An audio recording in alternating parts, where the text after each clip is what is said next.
SIR নিয়ে মতুয়াদের আগেই ভুল বোঝাতে শোনা গিয়েছিল মমতা বালা ঠাকুরকে।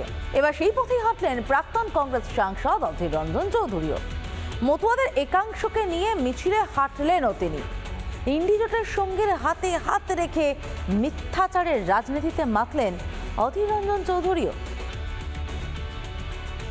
যে সিপিএম কংগ্রেস তারা এই চোর তৃণমূলের বিটিম।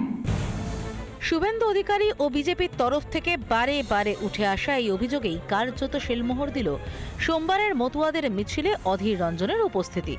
একদিকে রাজ্যের দিকে দিকে মতুয়াদের নাগরিকত্ব দেওয়ার জন্য লাগাতার ক্যাম্পের আয়োজন বিজেপির, কিন্তু তারপরও মমতা বালা ঠাকুর ও তৃণমূলের তরফে বারবার মতুয়াদের ভুল বোঝানোর চেষ্টা করা হয়েছে।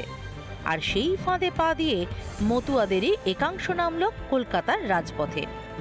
আর সেই মিছিলে পা মেলান প্রাক্তন কংগ্রেস সাংসদ অধীর রঞ্জন চৌধুরী। হিন্দু স্কুলের সামনে মিছিল শুরু হওয়ার আগেই শুরু হয় বিতর্ক। হিন্দু স্কুলের ভিতরেই চলছিল পরীক্ষা, আর বাইরে মতুয়াদের ঢাক ঢোল বাজানো নিয়ে ক্ষোভ প্রকাশ অভিভাবকদের। কি করে লোকাল থানা দেয়? কোথায় গেল লালবাজার? কোথায় গেল জোড়াসাঁকোরা? কোথায় যাচ্ছে সব? পুলিশের পারমিশন দেন কি করে? আপনারা জানেন না এটা মমতা ব্যানার্জির বলা সরকারি স্কুলের পরীক্ষা চলছে। বিতর্ক কাটিয়ে ফের নতুন করে শুরু হয় মতুয়াদের মিছিল। মিছিলের অগ্রভাগে হাঁটতে হাঁটতে নেতৃত্ব দেন অধীর চৌধুরী। পাশাপাশি সেই ভুল বোঝানোর বুলি শোনা যায় অধীর রঞ্জনের গলায়। মতুয়া সমাজের জীবনে একটা ভয়ঙ্কর বিপদ নেমে আসছে এসআইআর এর কারণে।